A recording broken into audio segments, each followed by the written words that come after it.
She set the last canapé down, checked the clock over the mantel, and smoothed her apron before the doorbell rang, not knowing this ordinary Tuesday would become the evening the whole bridge club still talks about. In the years right after the war, the American living room became a stage, and the hostess became its director.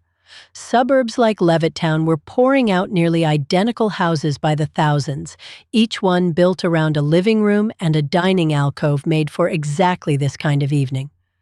Nobody called it theater, but that is what it was, choreographed down to the minute, and every good hostess knew the blocking by heart. Here is the first trick nobody wrote down on a card. The hostess never opened her own door holding a dish towel. She would vanish into the kitchen for one final check, then walk to the door with empty hands and an unhurried smile, as if she had been waiting in the parlor all along. It was a small deception, and it worked every single time. By 1952, Amy Vanderbilt had published her complete book of etiquette, and it sat on shelves next to Emily Post the way a cookbook sits next to a Bible. These were not suggestions. A hostess who wanted her name spoken well of at the next bridge club consulted these pages the way a pilot checks instruments, because one wrong seating choice could be remembered for years. The seating chart was not decoration, it was diplomacy. A hostess would spend an afternoon moving name cards around a sketch table, alternating husbands and wives, keeping old grudges apart, placing the guest of honor at her husband's right hand. Get it wrong and someone noticed. Get it right and nobody noticed at all, which was the entire point. There is a whole world hiding in what nobody thought to save, and the cocktail hour is a perfect example. It ran on a clock, roughly 6 to 7, guests circulating and talking standing up before anyone sat down to eat. Etiquette writers actually warned hostesses to slow down a fast drinker rather than speed one up, because the cocktail hour was built for conversation, not consumption. The bar card itself tells a story. For decades, drinking at home carried a shadow from prohibition, but by the 1950s, prosperity had pushed that shadow out of the room, and the rolling cart became a piece of furniture as respectable as a piano. A hostess wheeled it out at the start of the evening and wheeled it away the moment dinner was ready, marking the transition the way a curtain marks a scene change. Your grandmother knew how to make a room feel like home before the first guest even arrived, and part of that was scent. A hostess would have something warm in the oven an hour before anyone came, not necessarily to serve right away, just to fill the house with a smell that said someone has been working on this for you. It was a trick of the nose before it was a trick of the table. Now, picture the card table set up in the corner of the same living room, folded legs snapped into place, a fresh deck waiting. Bridge had been sweeping the country since the 1930s, thanks largely to a showman named Ely Culbertson, who turned a card game into a national obsession. By the 1950s, it was no longer a fad. It was infrastructure, a recurring social institution with its own quiet rules. Being dropped from a bridge club was a real wound in the 1950s, not a small thing. These groups rotated hosting duty among the same 4 or 6 couples, month after month, and an invitation was proof you belonged. The parlor remembers, even when we forget, and it remembers exactly how much status rode on 4 people and 52 cards. Then came the upstart. Canasta arrived from South America and swept American living rooms in a fad that lasted only a handful of years, roughly 1949 to 1953. It was easier to learn than bridge, which made it perfect for a mixed group where not everyone had spent a decade at the card table.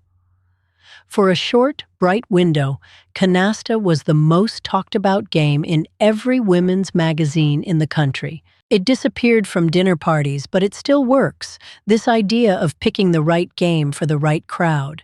A hostess did not just pick a game she liked, she read her guest list first.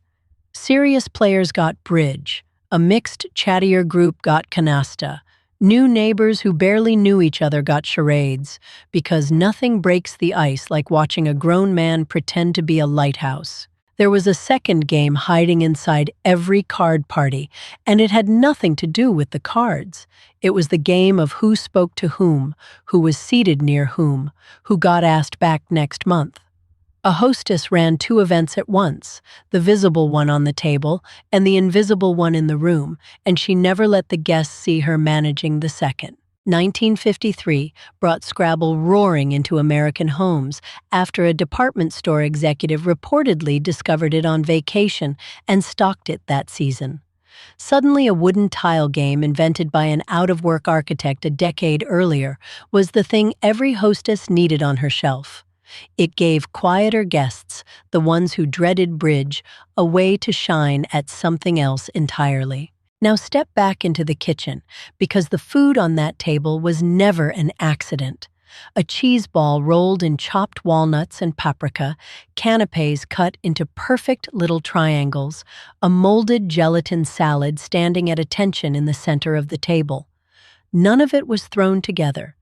Every dish on that sideboard was a small performance of exactly how capable this household was. Here is the counterintuitive part.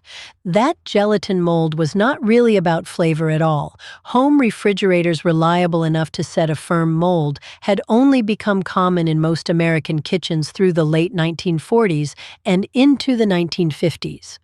A perfectly set salad on the table was quietly announcing something else, that this house had a modern icebox and knew exactly how to use it. Advertisers noticed the opportunity fast. Recipe booklets for flavored gelatin were printed and distributed by the millions across the decade, teaching housewives dozens of ways to turn a box of powder into a centerpiece. It sounds the ritual was never written down, but every good hostess knew it by heart, and nowhere was that truer than in menu planning. Meals were mapped out days ahead, shopping lists written in a careful hand, dishes chosen so nothing needed the oven and the stovetop at the exact same moment. It looked effortless at 7 o'clock because it had been planned like a small military campaign since Tuesday. There was an unspoken list of topics that never touched that dinner table: politics, religion, money, none of it. Etiquette writers of the era spelled this out plainly, and a skilled hostess had a topic ready in her back pocket the moment a conversation drifted somewhere dangerous. She would drop in a question about someone's garden or their recent trip, and the table would drift safely back to shore. Now for a ritual that had nearly vanished even then. Decades earlier, a proper caller left an engraved card at the door, and the way its corner was folded said something specific: one fold for a personal visit, another for congratulations, another for condolence. By the 1950s, Vanderbilt and Post wrote about calling cards almost like archaeologists, describing a custom their own younger readers had likely never seen practiced. The calling card survived only in fragments by the time our hostess was setting her table, mostly among older families, diplomats, and the most formal corners of society. For most suburban women, it had already become a story their mothers told, a rule from a world one generation removed. It is one of the earliest vanished tricks, gone before the decade most people picture even began. A guest arriving empty-handed was almost unthinkable. The hostess gift, flowers, a small box of chocolates, sometimes a bottle for the bar cart, was treated as a required piece of the evening, not a nice extra. And the transaction did not end at the door. Within a few days, a proper guest sat down and wrote a thank you note because showing up and eating well was only half the exchange. The thank you note itself had rules most people have forgotten. It was handwritten, never typed, sent within 2 or 3 days, and it mentioned something specific about the evening rather than a generic thank you. Etiquette manuals devoted entire chapters to this because a vague note was almost worse than none at all, a sign the evening had not really been noticed. It disappeared from dinner parties, but it still works, and nowhere is that truer than the timing of a hostess's own entrance into a conversation. She was taught to let a lull sit for a beat or two before jumping in, because rushing to fill silence made guests feel managed. A confident pause, then a well-placed question, kept the whole room feeling unhurried even when she was working hardest. Meanwhile, in a different kind of living room, a saleswoman named Brownie Wise was quietly rewriting what a house party could be for. A divorced mother working in Detroit, she discovered a plastic product with an airtight seal called Tupperware and realized it needed a demonstration, not a shelf, to sell itself. By 1954, Tupperware had pulled its products off store shelves entirely, selling only through parties held in someone's living room.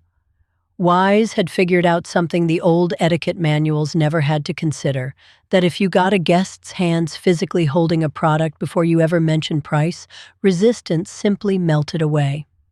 It was hostess culture turned into a business model, and it worked spectacularly. Wise built little games into every party, guessing games, small prizes, a moment where every woman in the room had a container in her lap before the pitch even started. Other direct sales companies watched and copied the format within years. What looked like a fun afternoon with the neighbors was, underneath, one of the most effective pieces of home selling psychology the era ever produced. Wise rose to vice president, a rare thing for a woman in a 1950s corporate structure, and her sales conventions in Kissimmee, Florida became legendary among saleswomen nationwide. Then, in 1958, the man who had built the product pushed her out entirely, a split that stunned the company she had made famous. Her name faded from the history books faster than her methods ever left American living rooms. Back at our ordinary Tuesday dinner party, the hostess had one more trick up her sleeve before anyone sat down, the receiving line at the door. Guests were greeted one at a time, introduced immediately to whoever stood nearest, so nobody stood alone in a strange living room even for 30 seconds. It sounds small. It is the difference between a guest relaxing instantly or standing frozen by the coat closet. Music was never left to chance either. A stack of records sat ready by the console player, chosen ahead of time to match the mood of each part of the evening, something bright for cocktails, something softer once dinner began. A hostess who let the music run out mid-party, leaving the room in sudden silence, was considered to have let her guard down at the worst possible moment. American service, the plate prepared in the kitchen and carried to each guest already arranged, was the standard for most 1950s dinner parties, quicker and less fussy than the older European style of passing full platters at the table. The truly formal evening still used that older past platter style, but for the average Tuesday night hostess, efficiency in the kitchen mattered as much as elegance at the table. There is a whole world hiding in what nobody thought to save, and table linens are part of it. A hostess owned a rotation of tablecloths for different occasions, crisp white damask for formal dinners, colorful cotton prints for casual card parties, and she pressed every one of them herself the afternoon before, because a wrinkle at the table was considered visible carelessness. The centerpiece was chosen with the same discipline as the seating chart, low enough that guests could see each other across the table, because a tall arrangement blocking a conversation partner was considered a rookie mistake. Fresh flowers from the yard, a shallow bowl of fruit, or a simple arrangement of candles did the job without ever getting in the way of the evening's real purpose, which was people talking to people. Magazines like Better Homes and Gardens, McCall's, and Ladies' Home Journal ran party feature spreads constantly through the decade, complete with sample menus, seating diagrams, and week-by-week shopping timelines. A hostess did not invent her evening from nothing. She pulled ideas from a well-established playbook that circulated through millions of American kitchens every single month. Even the coffee service at the end of the night was a small performance. Guests moved from the dining table back to the living room for coffee and dessert, a deliberate change of scenery that signaled the formal part of the evening was over and the relaxed part was beginning. It gave the evening a shape, a beginning, a middle, and a soft landing, the way a good story does. Even leaving a party had its own etiquette. A guest was expected to seek out the hostess directly, never slip out unnoticed, and say something specific about the evening rather than a rushed goodbye. A hostess, in turn, walked every guest to the door herself rather than letting them see themselves out, because the last impression mattered as much as the first. Now, widen the lens for a moment, because none of this happened in a vacuum. Television had already reached the overwhelming majority of American households by the start of the 1960s, and it was quietly aiming a spotlight at a different kind of evening entirely, one spent facing a screen instead of facing each other. In 1953 and 1954, Swanson introduced the frozen TV dinner, a tray meant to be eaten in front of the set rather than at a table set with linen and candlelight. It seems like a small kitchen innovation looking back, but it was really the first quiet crack in the whole architecture we have been describing. A meal designed for one person, alone, facing a glowing box instead of a room full of guests. It did not happen overnight. Through the rest of the 1950s and into the early 1960s, the card table and the television set coexisted in the same living rooms, sometimes in the same evening. But the balance was shifting, quietly, the way a tide goes out without anyone noticing the exact moment the shoreline changed. By the later 1960s and into the 1970s, the codified rules our Tuesday night hostess lived by started dissolving fast.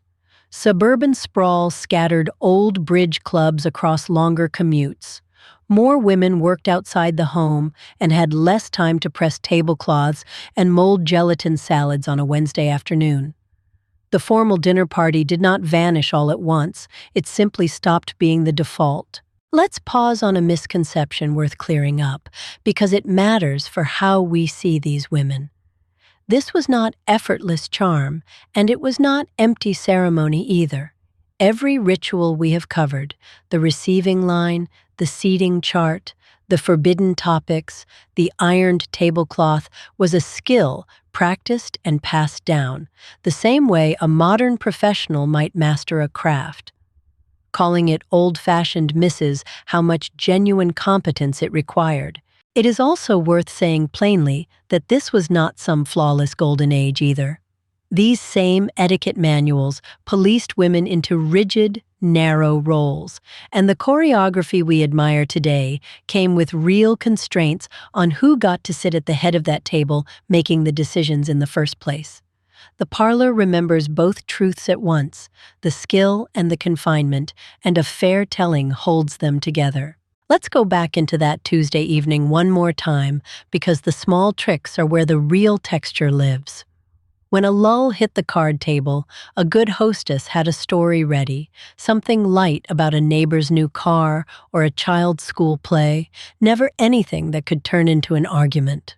She kept 2 or 3 of these in her back pocket for every single party, refreshed each month so they never went stale. She also watched the glasses without ever seeming to. A hostess trained herself to notice when a highball sat empty for more than a few minutes and refilled it before anyone had to ask, because asking for a refill was considered a small social discomfort no guest should have to endure in someone else's home. If a guest arrived without a partner, the hostess had already planned exactly where that person would sit and who they would be introduced to first, so nobody was left standing awkwardly by themselves, scanning the room for a friendly face. This kind of advanced thinking, invisible to every guest in the room, is exactly the sort of ritual that never made it into a single history book. Children, when they were part of the household, were folded into the evening with their own small ritual, allowed to say hello to guests for a few minutes before being sent off to bed or another room, dressed just formally enough to make an impression. It taught them the shape of hospitality early, the same way their mothers had learned it, by simply watching it happen at the edge of the room. There was even a trick to the ashtray, believe it or not. Cigarette smoking was near universal at these gatherings, and a hostess kept fresh ashtrays at every seat, emptied discreetly between rounds of bridge without ever interrupting play, because a full ashtray sitting untouched was considered a small failure of attentiveness. Nobody was supposed to notice she had corrected. Even the invitations themselves followed unwritten rules. A phone call was fine for a casual card party among regular friends, but a more formal dinner warranted a handwritten note sent at least a week ahead, giving guests time to plan and giving the hostess a firm head count for her careful seating chart. Skipping straight to a phone call for a formal evening was considered quietly a little bit careless. Even the choice of what not to serve was a skill. A careful hostess avoided anything too messy to eat gracefully in a cocktail dress or a good suit. Nothing that dripped, nothing that required two hands and full attention. Canapés existed largely because of this constraint, small enough for one hand while the other held a drink, elegant enough to look intentional rather than convenient. The dessert course carried its own quiet theater too. A hostess often served something she had made from scratch, even in an era when boxed cake mixes were widely available and perfectly acceptable, because a homemade dessert, particularly one with a story behind it, a grandmother's recipe or a county fair ribbon, gave guests something specific to talk about at the coffee table afterward. Here is a trick worth trying tonight if you host anyone at all. Before your guests arrive, walk through your own front door as if you were a stranger seeing the room for the first time. Notice what you notice first: the smell, the light, the sound. That was exactly the exercise a 1950s hostess used to catch what she had missed, and it costs nothing and takes 30 seconds. The ritual was never written down, but every good hostess knew it by heart, and that phrase applies to almost everything we have covered tonight. None of these tricks appear as a single numbered list in any one book. They lived in the muscle memory of women who watched their own mothers do it first and passed it forward the same quiet way, gesture by gesture, evening by evening. Let's return once more to the game table, because there is one more overlooked trick there. A good hostess never let a losing player sit out the next round feeling forgotten.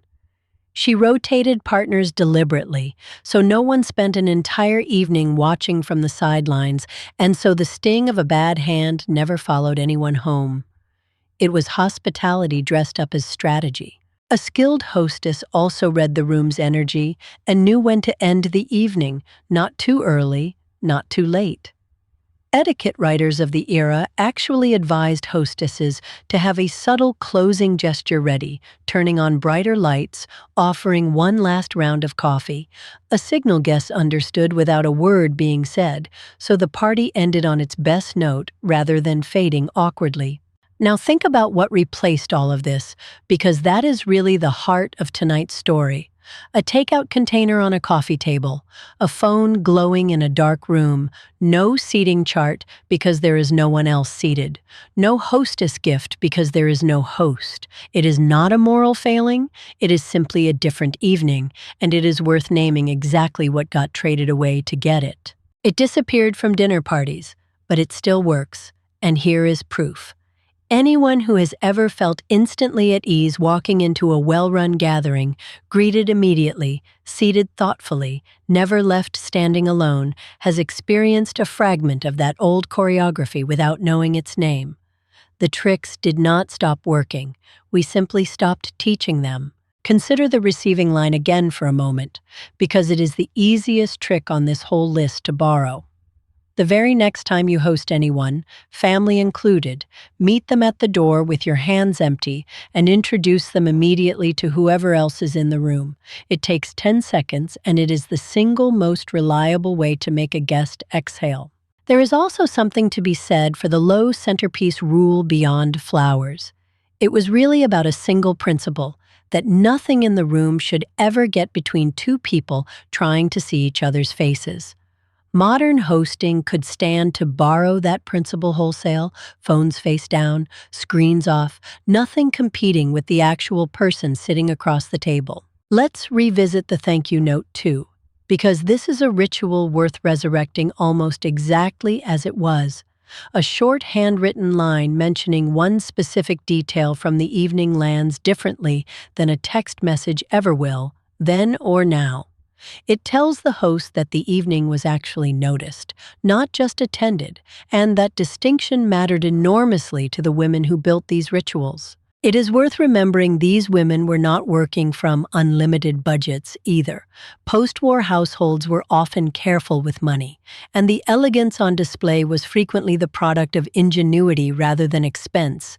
A store-bought tablecloth pressed to perfection, a bouquet cut from the yard instead of bought from a florist, a cheese ball that cost pennies but looked like a centerpiece. This is really what made the whole system work. Resourcefulness dressed as ease. A hostess with a modest kitchen and a modest budget could still throw an evening that felt lavish, because the real currency being spent was attention, not money. That is a trick worth taking seriously today, when it is easy to assume a good gathering requires an expensive one. Let's talk about the games one more time, because there is a reason charades and 20 questions and hide-and-seek variants like sardines never fully vanished, even as everything else changed. They require nothing but people and a room, no budget, no preparation, no special equipment. A good hostess kept 2 or 3 of these in reserve for the moment a card game broke up early and the evening needed a second act. There is a whole world hiding in what nobody thought to save, and party games are a perfect example because most families never wrote down the rules to their own household variations. Every family had a slightly different version of sardines or charades, passed along by memory alone, which means most of those specific variations are simply gone now, existing only in the memories of the people who played them as children. Consider, too, how much of this hinged on the hostess simply staying calm no matter what happened. A dropped tray, a burned dish, an argument that flared up despite every precaution, these things happened, and etiquette writers of the era were surprisingly candid about it, advising hostesses to handle a crisis with a light joke rather than visible panic, because a guest takes their emotional cue directly from the host. That single skill, staying warm and unbothered when something went wrong, might be the most transferable trick of the entire evening. It has nothing to do with gelatin molds or bridge scores and everything to do with emotional steadiness, the kind that made a room feel safe regardless of what was actually happening in the kitchen behind the swinging door. Picture our Tuesday hostess one final time. Guests gone, coats collected, the last car pulling out of the driveway around 11. She would clear the table slowly, almost reluctantly, replaying which stories had landed and which topics she should avoid steering toward next month. The evening was over, but the planning for the next one had already quietly begun in her head. Your grandmother knew how to make a room feel like home, and it is worth sitting with how much deliberate skill sat behind that phrase. None of it was luck. None of it was simply how things were back then, as if the whole culture ran on autopilot. Every warm evening in every 1950s living room was the product of a woman's careful, mostly invisible labor. It is easy from a distance to picture the 1950s hostess as a stereotype, an apron and a pearl necklace and not much else. But look at what we have actually walked through tonight. Diplomacy at the seating chart, psychology at the card table, marketing instincts sharp enough to build a company, and emotional intelligence steady enough to carry a room through any crisis. That is not a stereotype. That is a set of real skills. None of this means every single tradition deserves to come back exactly as it was. Some of it was rigid for reasons that had nothing to do with hospitality and everything to do with the narrower world women were allowed to move through at the time. But the underlying instincts, attentiveness, generosity, real preparation, those hold up regardless of the decade, and those are the parts worth keeping. So here is the real question this whole video has been circling. Not whether we should go back to gelatin salads and calling cards exactly as they were, but whether we have let something valuable slip away simply because nobody wrote it down as a formal set of instructions. The parlor remembers, even when we forget, and maybe that is reason enough to write a little of it down ourselves. Think about your own last gathering, whatever it looked like, and ask honestly which of these small rituals were present and which had quietly disappeared without you noticing. Maybe it is the empty-handed greeting at the door. Maybe it is the handwritten note 2 days later. You do not need a bridge club or a bar cart to bring back the parts that actually made people feel welcome. It disappeared from dinner parties, but it still works, one last time, because that is really the thesis of everything we have covered tonight. These were not quaint customs from a bygone era, irrelevant to a modern living room. They were tested, effective pieces of hospitality that happened to fall out of fashion, not out of usefulness, and every single one of them can still be picked back up tonight. There is a whole world hiding in what nobody thought to save, and that is exactly why this channel exists, to go looking for it, one forgotten ritual at a time. Every candlestick, every seating chart, every quiet trick a hostess never wrote down because she assumed everyone already knew it, deserves to be remembered on purpose, not left to disappear simply because nobody was paying attention. If tonight made you think of your own mother or grandmother setting a table just like this one, tell me about her in the comments. I read every single one. Subscribe if you want more of these forgotten rituals brought back to life, because there is another parlor waiting to be remembered next week, and I would love to have you there for it.